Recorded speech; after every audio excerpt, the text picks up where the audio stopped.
चलो तुम लोग को परमाणु सिद्धांत के बारे में बता दिए थे। उसके बाद तुम लोग को मौलिक कण भी बता दिए थे। मौलिक कण को 2 टाइम में मौलिक कण फिर एक बार रिवाइज कर लो।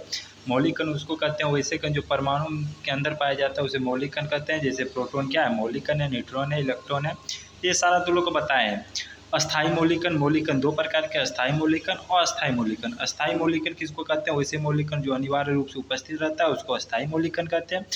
जैसे कौन कौन रहता है, प्रोटॉन, न्यूट्रॉन, इलेक्ट्रॉन, ये अस्थाई है। और अस्थाई क्या होता है, वैसे मौलिक कण जो अनिवार्य रूप से नहीं रहता है उसको अस्थाई मौलिक कण कहते हैं। जैसे पॉजिट्रॉन, मेसॉन, ये सारा बात तुम लोग को बताए थे। उसके बाद प्रतिकण के बारे में भी बताए थे।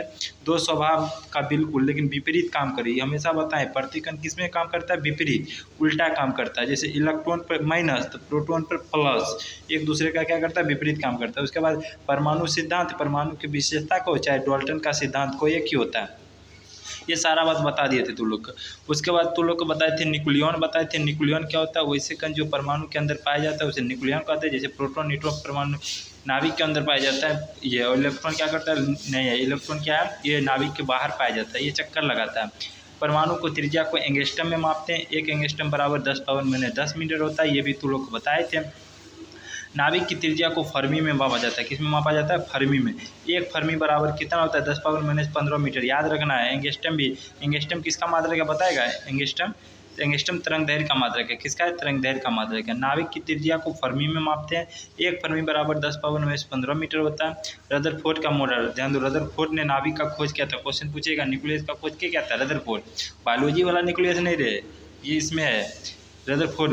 इन्होंने मॉडल दिया था, इन्होंने अल्फा किरण का प्रयोग कराया था, ये तुम लोग को बताया है। इन्होंने जानकारी दिया था, क्वेश्चन पूछेगा नाभिक का खोज रदरफोर्ड। और इन्होंने बोले थे कि इसका अधिकांश भाग खोखला होता है, ये परमाणु के मध्य में धनात्मक, तुम लोग को बताया यही नाभिक है धनात्मक। इसके अंदर प्रोटॉन, न्यूट्रॉन पाया जाता है। नाभिक के अंदर कौन कौन कण पाया जाता है, प्रोटॉन, न्यूट्रॉन।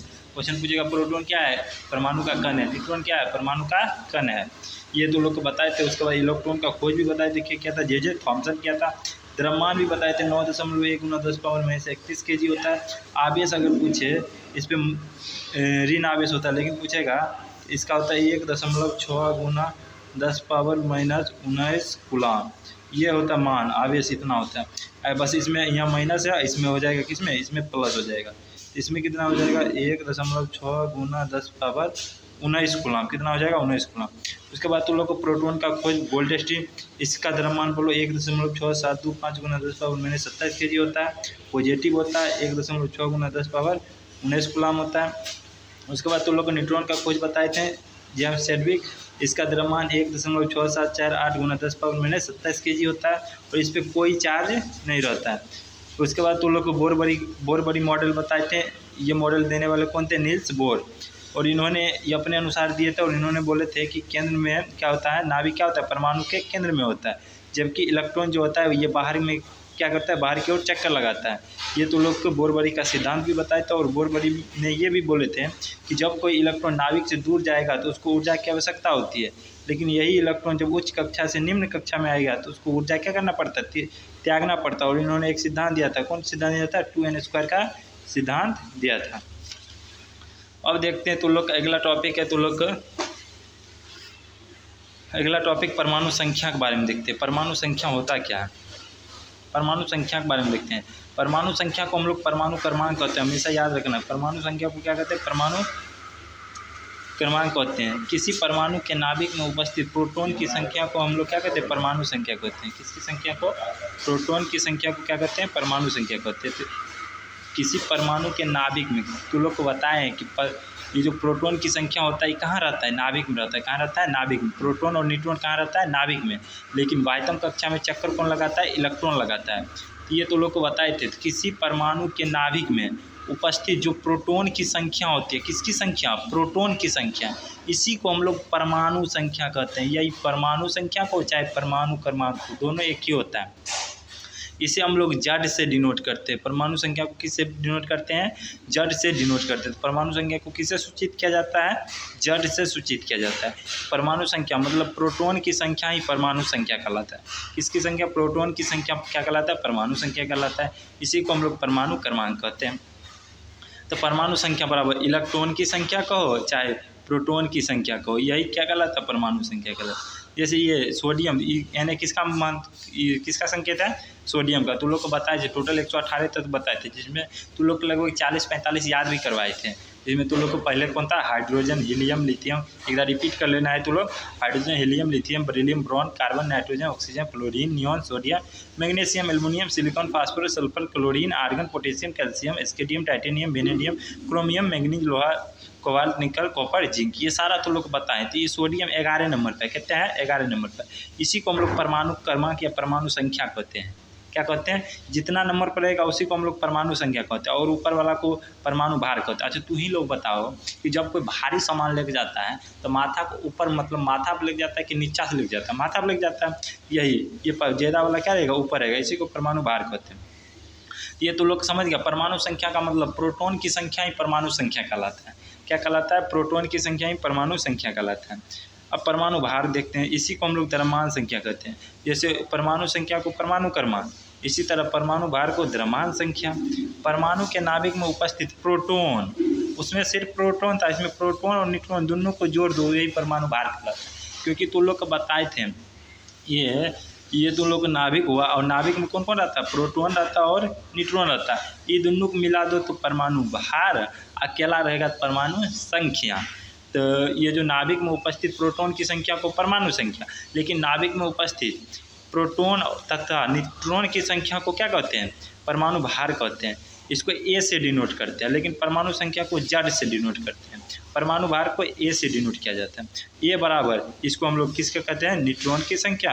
एन मतलब न्यूट्रॉन, एन मतलब न्यूट्रॉन, ए मतलब परमाणु भार का मतलब होता है एटॉमिक मास, इसको हम लोग ए कहते हैं, ए से डिनोट करते हैं। अब पी मतलब प्रोटॉन की संख्या, तो न्यूट्रॉन प्लस प्रोटॉन मिलकर क्या बनता है, परमाणु भार बन जाता है। जैसे अभी तुरंत ये बोलो कैल्शियम है, कितना है कैल्शियम, कैल्शियम का परमाणु संख्या 20 है, परमाणु भार कितना होता है 40। ऊपर का वाला को परमाणु भार, नीचे का वाला को परमाणु संख्या कहते हैं। आयन क्या होता है, वैसे परमाणु जिसमें इलेक्ट्रॉन कुछ निकल जाता है या बाहर आ जाता है, तो जब निकलेगा तो क्या होगा, पॉजिटिव ग्रहण करेगा, क्या होगा, ऋण आवेश हो जाएगा। इसी को हम लोग क्या कहते हैं, आयन कहते हैं। क्या कहते हैं, आयन कहते हैं। जैसे सोडियम पर देखो प्लस है, इसका मतलब धन आयन है, क्या है, पॉजिटिव है। क्लोरीन पर माइनस है, इसका मतलब क्या है, ऋण आयन है। अब ये तो लोग को समझ गया है, परमाणु संख्या समझ गया, परमाणु भार समझ गया। परमाणु संख्या का मतलब प्रोटॉन की संख्या परमाणु संख्या कहलाता है किसी परमाणु के नाभिक में। तो लोग को हमेशा कहते हैं कि नाभिक में कौन कौन उपस्थित रहता है, कौन कौन कण, परमाणु का कौन कण है जो नाभिक में रहता है। तो नाभिक में कौन रहता है, तो ये प्रोटॉन की संख्या और न्यूट्रॉन की संख्या नाभिक में रहता है। ये उसके बाद तो लोग को परमाणु भार, परमाणु भार को हम लोग क्या कहते हैं, द्रव्यमान की संख्या। परमाणु के नाभिक में उपस्थित प्रोटॉन तथा न्यूट्रॉन की संख्या को क्या कहते हैं, परमाणु भार कहते हैं। इसे ए से डिनोट किया जाता है, ए से सूचित किया जाता है। कैल्शियम 20, उसके बाद कितना है 40।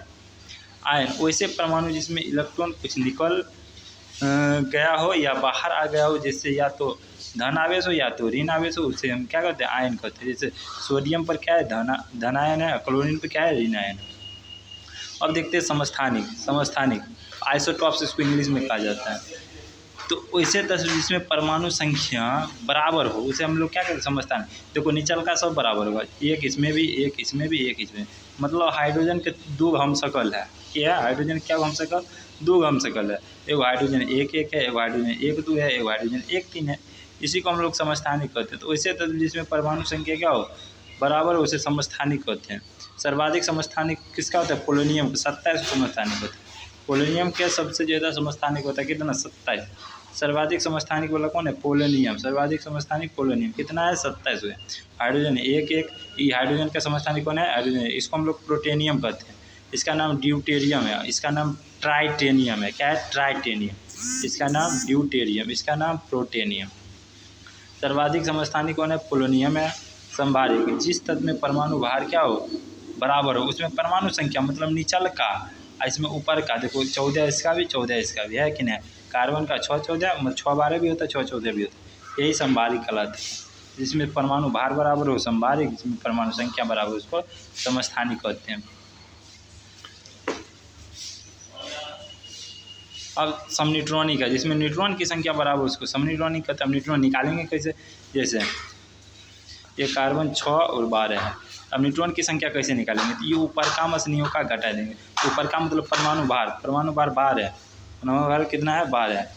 माइनस परमाणु संख्या कहता है 6, कहता है 12 में 6 जाएगा, कहता बचेगा 6। इसी को हम लोग न्यूट्रॉन की संख्या कहते हैं। जैसे ये नाइट्रोजन है 7 और 14, तो बोलो 14 में से 7 जाएगा, कहता बचेगा 7। यही क्या है, न्यूट्रॉन की संख्या। क्या है, न्यूट्रॉन की संख्या। फिर मिलते हैं एक बार।